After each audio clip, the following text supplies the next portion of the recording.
Hello students. तो आज का जो हमारा टॉपिक है वो है DNA replication. In today's topic we will discuss working of DNA and chromosomes, translation, transcription and alleles. ठीक है। तो डीएनए रेप्लिकेशन को पढ़ने से पहले आपको जो डीएनए का स्ट्रक्चर है उसकी अच्छे तरीके से नॉलेज होनी चाहिए कि डीएनए के स्ट्रक्चर में कौन कौन सी चीज़ें होती हैं। तो ये हमने पहले भी पढ़ा था कि जो डीएनए है वो डबल हेलिक्स होता है और इसमें जो स्ट्रैंड होती है वो होती हैं पॉलीन्यूक्लियोटाइड। ठीक है। तो ये देखें, ये जो यहाँ पर स्ट्रैंड आपको नज़र आ रही है ये पॉलीन्यूक्लियोटाइड की बनी हुई होती है। इनमें काफ़ी सारे न्यूक्लियोटाइड होते हैं। जब हम एक न्यूक्लियोटाइड के स्ट्रक्चर को देखते हैं तो उसमें हमें 5 कार्बन की शुगर जिसके साथ फॉस्फेट ग्रुप अटैच है और नाइट्रोजीनियस बेसिस मिलती हैं जो कि 4 होती हैं। 4 किस्म की नाइट्रोजीनियस बेसिस होती हैं: adenine, thymine, cytosine and guanine. ठीक है। अच्छा, तो ये बेसिक चीज़ें इसके बारे में, इसके स्ट्रक्चर के बारे में हैं। उसके बाद ये जो नाइट्रोजीनियस बेसिस होती हैं, एडेनिन और थायमिन दोनों आपस में डबल बॉन्ड, जो हाइड्रोजन का डबल बॉन्ड होता है उस तरीके से अटैच होती हैं। और ग्वानिन जो होती है वो साइटोसिन के साथ ट्रिपल बॉन्ड बनाकर अटैच होती हैं।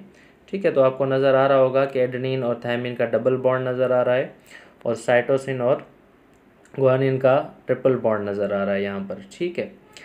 उसके बाद जो इम्पोर्टेंट बात इसमें याद रखनी है कि जो फॉस्फेट है, शुगर और फॉस्फेट, ये इनका बैकबोन है। तो आपको ये जो स्ट्रैंड है इस साइड वाली और इस साइड वाली, ये जो दोनों स्ट्रैंड नज़र आ रही हैं, ये बेसिकली इनमें फॉस्फेट और शुगर पाया जाता है और जितना भी सेंटर वाला पार्ट है उसमें नाइट्रोजीनियस बेसिस होती हैं। तो ये हमारे पास क्या होता है, स्ट्रक्चर होता है डीएनए का। ठीक है। तो एक जो स्ट्रैंड है ये फॉस्फेट और शुगर की बनी हुई होती है, जिसको हम बोलते हैं कि ये फॉस्फेट शुगर इनका बैकबोन है। अच्छा, ये जो होती हैं ये ट्विस्टेड होती हैं आपस में। ये देखें, तो ये तो हमने इसको खोल कर पढ़ा, लेकिन जो मॉडल था वाटसन और क्रिक का, उसने ये बताया था कि ये जो है ट्विस्टेड फॉर्म में आपका जो है डीएनए होता है जो कि डबल हेलिक्स स्ट्रक्चर बनाता है। ठीक है। अब हम देखते हैं कि हाउ डीएनए रेप्लिकेट, जो डीएनए की रेप्लिकेशन होती है वो कैसे होती है।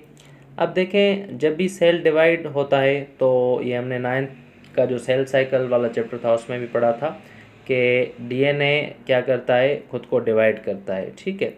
जैसे स्ट्रक्चर देखें अगर हम क्रोमोसोम का, तो इसकी जो सिस्टर क्रोमेटिड्स थी जब वो बन रही थी तो यहाँ से वो पूरी उसकी इन्फॉर्मेशन उसमें कॉपी हो रही थी। ठीक है। अब कौन कौन से स्टेप्स होते हैं डीएनए रेप्लिकेशन के। सबसे पहला जो स्टेप है unwinding, DNA double helix opens up. तो डीएनए क्या होगा, वो अनवाइंड होगा। जैसे बैग होता है उसमें जो जिप आप देखें लगा हुआ होता है, जब उसको खोलते हैं तो बिल्कुल उसी तरीके से आप इसको समझ सकते हैं कि ये इसी तरीके से अनवाइंड हो जाता है। उसके बाद क्या होता है कि जो हमारा सेल है उसमें ये न्यूक्लियोटाइड्स मौजूद होते हैं, वो अंदर जाते हैं जब ये अनवाइंड हो जाता है। तो आपको पता है कि ये जो एडेनिन है वो थायमिन के साथ बॉन्ड बनाता है और ग्वानिन साइटोसिन के साथ। ठीक है। ये इसके साथ ट्रिपल बॉन्ड बनाएगा और ये इसके साथ डबल बॉन्ड बनाएगा, ये आपस में पेयर हो जाते हैं। तो इसी तरीके से जो न्यू डीएनए होता है वो बनता है। अच्छा, ये वाला जितना भी आपको हिस्सा नज़र आ रहा है पिंक वाला, इनको हम टेम्पलेट स्ट्रैंड्स बोलते हैं। ठीक है। इनको हम क्या बोलते हैं, टेम्पलेट स्ट्रैंड्स। इसके साथ जो न्यू स्ट्रैंड जब नाइट्रोजीनियस बेसिस जो होती हैं ये इनमें अंदर जाकर इनके साथ अटैच हो जाती हैं जब बॉन्ड बनाती हैं, तो इसी तरीके से हमारा जो न्यू डीएनए होता है वो बन जाता है। तो सबसे पहले अनवाइंड होगा, उसके बाद अनवाइंड होने के बाद ये सेपरेट हो जाएगा। उसके बाद जो न्यू न्यूक्लियोटाइड्स हैं वो इस स्ट्रैंड के साथ रेस्पेक्टिवली एडेनिन थायमिन के साथ, ग्वानिन साइटोसिन के साथ इस तरीके से अटैच हो जाएंगे। इसी तरीके से जो न्यू डीएनए वो हमारा फॉर्म हो जाएगा और जो ओरिजिन स्ट्रेंथ थी हमारी forms a new complementary strand, इसी तरीके से वो न्यू कॉम्प्लीमेंट्री स्ट्रैंड बनाएंगी।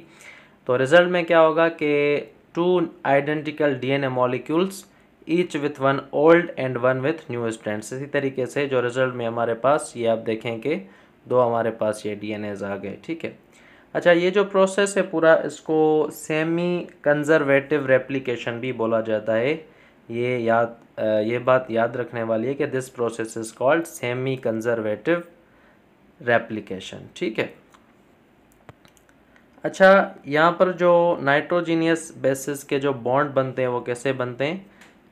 ये एडेनिन यहाँ पर थायमिन के साथ, ग्वानिन साइटोसिन के साथ, ओके।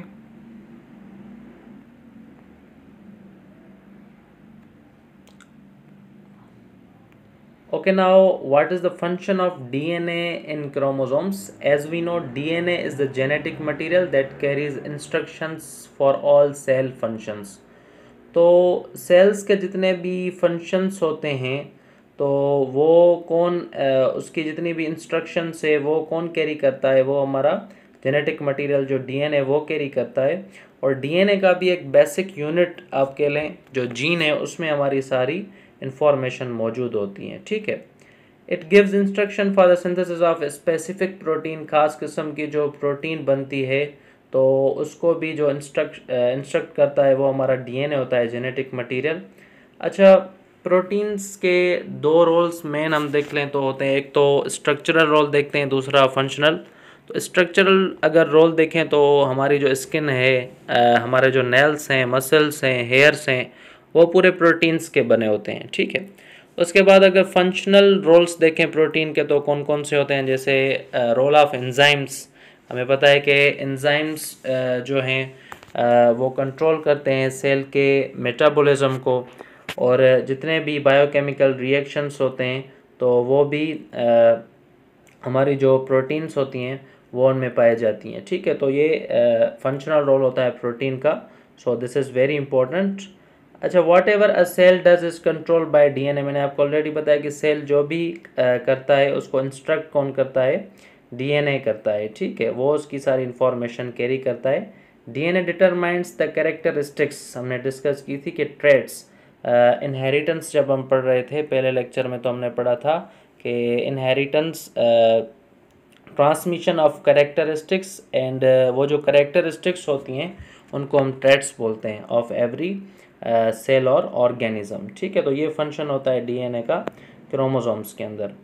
उसके बाद सेंट्रल डोग्मा। अब क्या होता है सेंट्रल डोग्मा? जितना भी जो डीएनए है उसके अंदर जो भी हमारी जेनेटिकल इंफॉर्मेशन है उनको एमआरएनए कॉपी करता है और उससे स्पेसिफिक प्रोटीन बनाता है, तो उसको हम सेंट्रल डोग्मा बोलते हैं।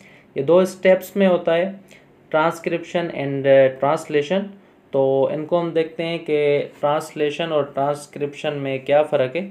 अच्छा, सबसे पहले तो सिंपल इसकी आप जो टर्मिनोलॉजी है वो समझ लें कि DNA sequence is copied into mRNA. जो डीएनए है उसकी जो भी सीक्वेंस है वो एमआरएनए जब कॉपी करता है तो उसको हम बोलते हैं ट्रांसक्रिप्शन। एंड ट्रांसलेशन क्या होता है? MRNA is read by the ribosome. MRNA में जो राइबोसोम जो होते हैं वो क्या करते हैं? एमआरएनए से जितनी भी ये जो ट्रांसक्रिप्शन में हुआ था, इसने जितनी भी डीएनए से सीक्वेंस कॉपी की थी उसको रीड करके और स्पेसिफिक अमाइनो एसिड्स को क्या करता है? ज्वाइन करता है। हमें पता है कि amino acids are the basic unit of proteins. तो जब सारे अमाइनो एसिड्स आपस में मिल जाते हैं तो एक पॉलीपेप्टाइड चेन बनती है प्रोटीन की, ठीक है।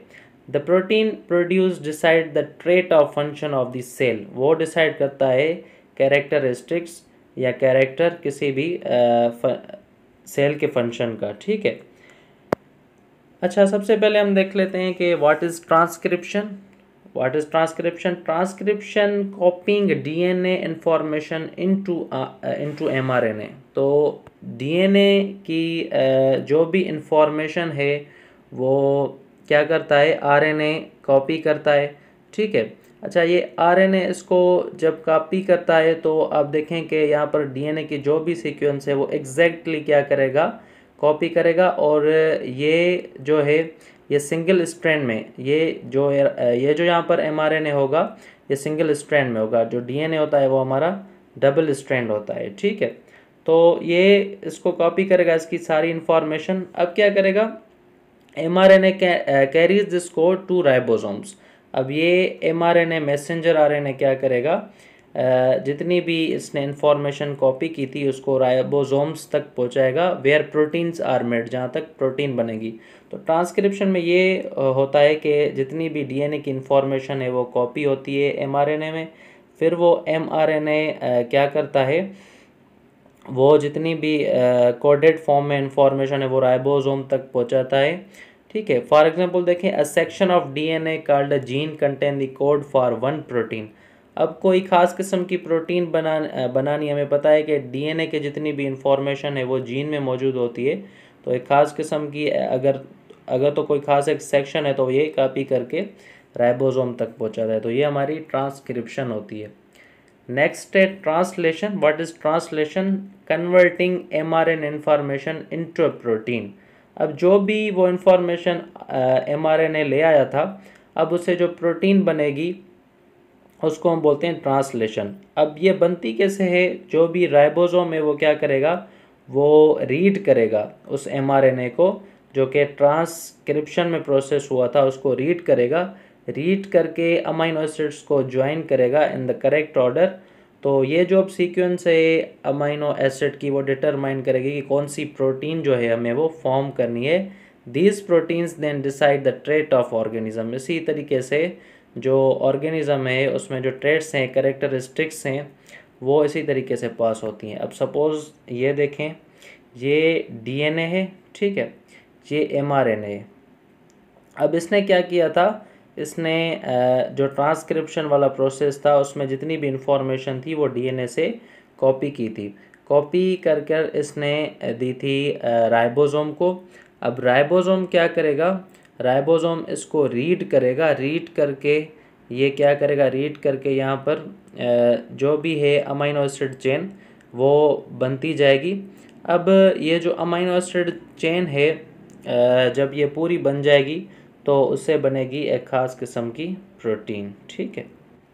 अब देखते हैं कि what is gene. A gene is segment of DNA that contains the code for one specific protein. अगर हम यूं कहें कि जो जीन है वो बेसिक यूनिट है DNA का, तो गलत नहीं होगा। तो जो ख़ास किस्म की एक स्पेसिफिक प्रोटीन बनती है उसका जो कोड कंटेन करता है वो DNA के ख़ास सेगमेंट में होता है, जिसको हम जीन बोलते हैं, ठीक है। अब each chromosomes has thousands of genes. जो क्रोमोसोम है उसमें थाउजेंड्स ऑफ जीन्स पाए जाते हैं, और उन जीन्स में क्या होती है, पूरी इंफॉर्मेशन होती है इन कोडेड फॉर्म। जीन्स कहाँ पर होते हैं? Genes are located at a fix position on chromosomes. उसको हम लोकाई या लोकस बोलते हैं, ठीक है। Like chromosomes gene also occurs in pairs, one from each parent. तो इसको हम देख लेते हैं, इसको समझते हैं कि कैसे होता है। अब देखें, जैसे क्रोमोसोम्स होते हैं इसी तरीके से सेम जो हम एक क्रोमोसोम बनाते हैं, ये एक क्रोमोसोम है, ठीक है। अब क्रोमोसोम में क्या होता है, एक ख़ास किस्म की जो लोकेशन होती है, फॉर एग्ज़ाम्पल ये वाला जो जीन है, this is responsible for eye colour and this is responsible for hair colour, ठीक है। तो इस जीन में ख़ास किस्म की इंफॉर्मेशन होती है, तो इसको हम लोकलाइज करने के लिए अल्फ़ाबेट्स का इस्तेमाल करते हैं। फॉर एग्ज़ाम्पल ये वाली ऊपर वाली मैं ए कैपिटल लिख लेता हूँ और ये स्मॉल ए लिख लेता हूँ, ठीक है। फिर ये ए कैपिटल ए स्मॉल। तो इनको लोकलाइज करने के लिए हम अल्फ़ाबेट्स का इस्तेमाल करते हैं, ठीक है। ये भी क्रोमोसोम्स की तरह क्या होते हैं, पेयर फॉर्म में होते हैं। और जब ये पेयर फॉर्म में होते हैं तो इनको हम बोलते हैं allele. And what is allele? A gene may have more than one alternative form called allele. या in simple words, allele is a alternative form of a gene in pair. Allele is an alternative form of a gene in pair.